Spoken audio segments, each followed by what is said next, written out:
How to cancel one-click pay on Temu. Let's get started. Launch your Temu app. Make sure you have already logged into your account. You will land to the home page.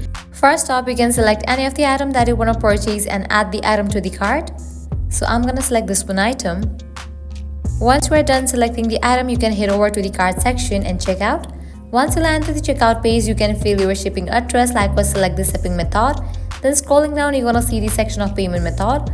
Now from here, you can easily cancel one-click pay on Temu.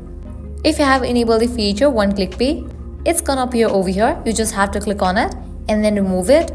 Then you can select any other payment method and provide the details of it and proceed to checkout.